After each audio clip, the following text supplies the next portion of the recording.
안녕하세요. 요연투시열의 엘레나 쓰는의 이승은입니다. 오늘 영상에서는 정치와 법, 그중에서도 기본권의 제한의 요건과 한계에 대해서 알아보도록 하겠습니다. 우선 기본권이라는 것은 헌법으로 보장되는 불가침의 인권이라고 할 수 있습니다. 그러나 중요한 것은 어떠한 경우에나 무한하게 보장되는 절대적 권리는 아니라는 것입니다.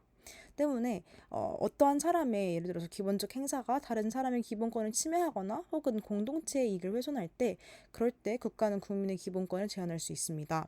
이는 헌법 제37조 제2항에 보장되어 있는 근거로서 국민의 모든 자유와 권리는 국가 안전 보장, 질서 유지 또는 공공 복리를 위하여 필요한 경우에 하나의 법률로서 제한할 수 있으며 제한하는 경우에도 자유 권리의 본질적인 내용을 침해할 수 없다고 헌법에 나와 있습니다. 이에 따라서 기본권은 헌법이 정한 굉장히 엄격한 요건에 의해서만 제한될 수가 있고 기본적으로는 보장이 되어야 되는 그러한 권리라고 볼 수 있습니다.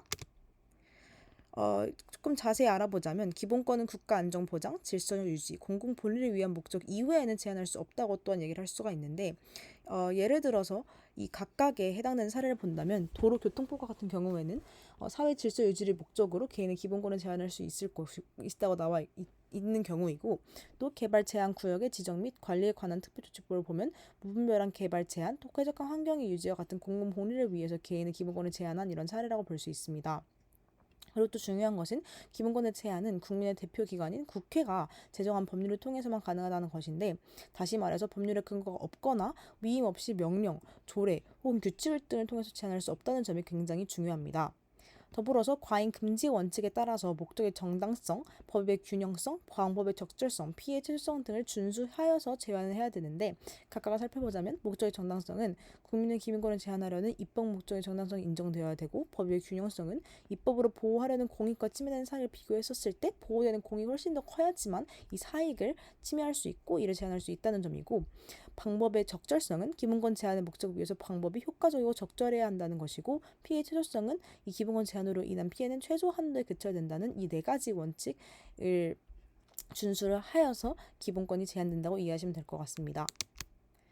더불어서 절대적 회의적 평등과 상대적 그리고 비례적 평등의 의의에 대해서 가와 나를 두 개를 보시고 이 가의 나의 헌법재판소의 결정 근거를 간단히 요약하고 또 여기서 강조하고 있는 평등 유형을 각각 쓰고 각 평등 유형이 가지는 의의에 대한 자신의 생각을 논술해 보는 시간을 가지도록 하겠습니다. 네, 우선 이 영상 여기 틀어드린 생각 잠시 영상 멈추시고 답변 쓰신 다음에 돌아오실게요. 네, 모두 잘 읽어보았나요? 우선 1번, 2번에 답변하도록 하겠습니다.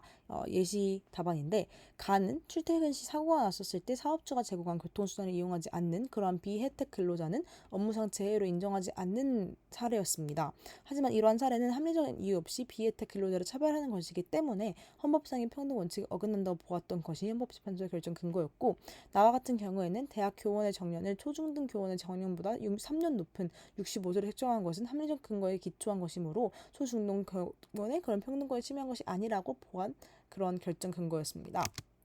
두 번째, 자신의 생각을 논술해 보자면 가는 절대적이고 획일적인 평등에 대해서 얘기하고 있고 모두가 똑같아야 된다는 것, 이 비혜택 근로자와 혜택 근로자 둘 다 똑같은 그러한 칙을 받아야 된다는 획일적이고 절대적인 평등. 그리고 이와 다르게 나와 같은 경우에는 이 초등학생 교사와 이제 초중등 교원과 대학 교원의 이런 정년이 다른 것은 이제 상대적 비례적인 평등을 강조가 있는 것으로 볼 수 있습니다. 절대적 획일적 평등은 차이를 인정하지 않고 모든 사람을 똑같이 대우하는 것이고 상대적 비례적 평등은 선천적으로 후천적 차이와 합리적인 차별을 인정하는 것이므로 이 둘의 차이점을 볼 수 있습니다. 출처는 정치와 미래의 교과서였고요. 네, 영상 봐주셔서 감사하고 다음 영상에서 뵙도록 하겠습니다. 감사합니다.